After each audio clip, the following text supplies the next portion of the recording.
Hello guys, hope you are doing well. Today's tutorial is simple and straightforward, and it's all about beginners. Beginners all have similar problems, and this problem is their limitation. They are unable to expand their play or play a lot of chords. So this lesson seeks to help them alleviate that problem. So right now what I will do is that I will try and mimic how beginners play, and afterwards I will show you the concepts that I'll be teaching you today.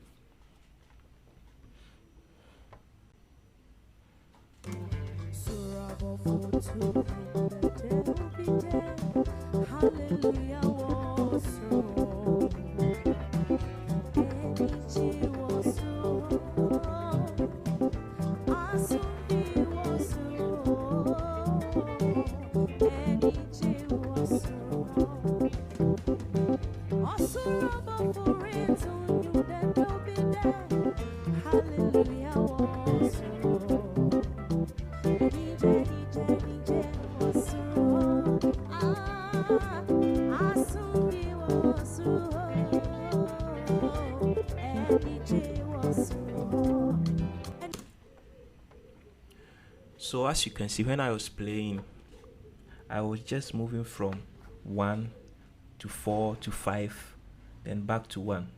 So I was limited to this routine, going back and forth playing this for a very long time, and it makes the music boring.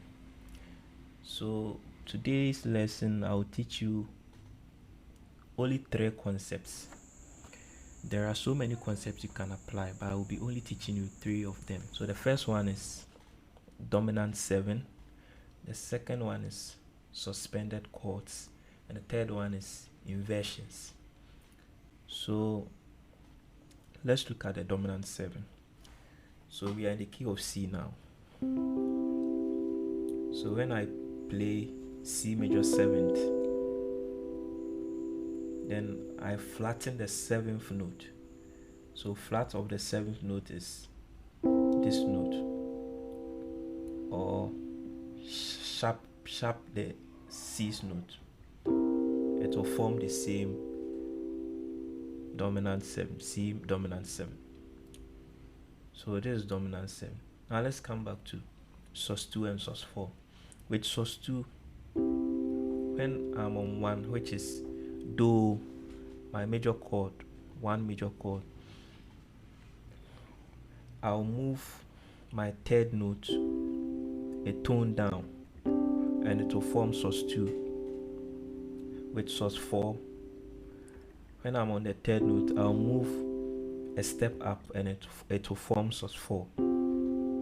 Now let's look at the inversions. With the inversions, this is my root chord, which is do. So when I move my bottom note and move it up the scale, it will form my first inversion. So on the first inversion, when I move the bottom note again and send it up the scale, it will form my second inversion. So these are the things you need to know. So let me show you how to apply the dominant 7. The dominant 7 most of the times acts as a bridge, or acts as a stepping stone to other chords. A passing chord. Normally it's used as a passing chord. For the sus2 and sus4, the sus2 is used to replace or substitute 1, and the sus4 is used to substitute 4. And for the inversions, whilst you are playing, you can interchange your chords. So for instance, when you are on do now, you can play as you are playing.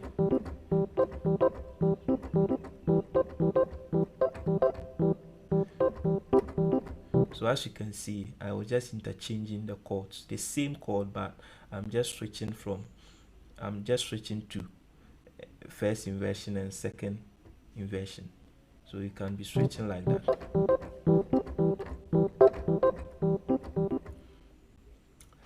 And with the dominant 7, this is how the dominant 7 is formed. But when you are playing, you can just omit this bottom note, which is our 1. You can just omit it and just play this.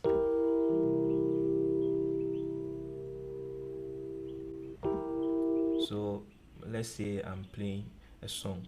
I'm on 1 now. I switch back to my first inversion.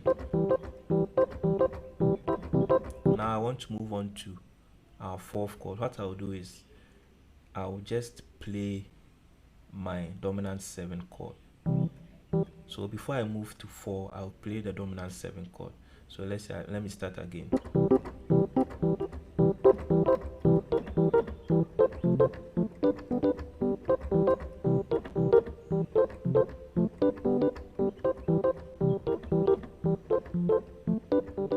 So as you can see, I play the dominant 7 and it acts as a passing chord to my 4th chord.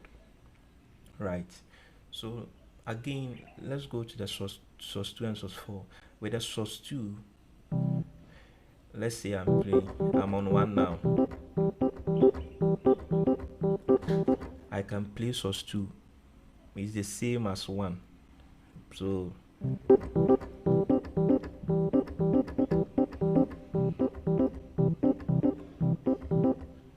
when I want to switch to my 4th chord, which is known as fa, but I prefer to use the number system. So whenever I say 4 or 1 is for do, 2 is for re, 3 is for me, like that.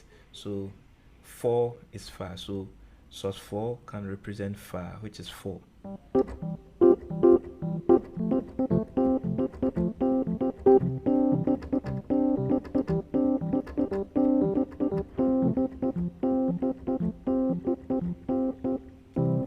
So now that you have understood all these concepts, I'll play the song again and I'll just apply all these concepts for you. So pay attention and know how you are going to use them.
So as you can see, applying these concepts makes your playing beautiful. You are able to expand your play and use so many chords, and it will add up to your vocabulary. So today's lesson is a very quick one, and I hope this is going to help expand your play. One thing you need to do is that you need to constantly explore. Keyboard is not always about theory, although theory is important. You need to also explore, try and error stuff. It will help you. So sometimes when you are playing, you can make a mistake and the mistake will sound good. You can add that to your vocabulary. That's how it is. So thank you for watching this tutorial. You can go back and rewatch it, and if you find anything challenging, you can just send me a message in the comment section, and I'll be available to reply you. So thank you once again, and I want you to subscribe to the channel. I'll be doing a lot of these tutorials, and your support will go a long way to help me to do more. So thank you, and bye bye.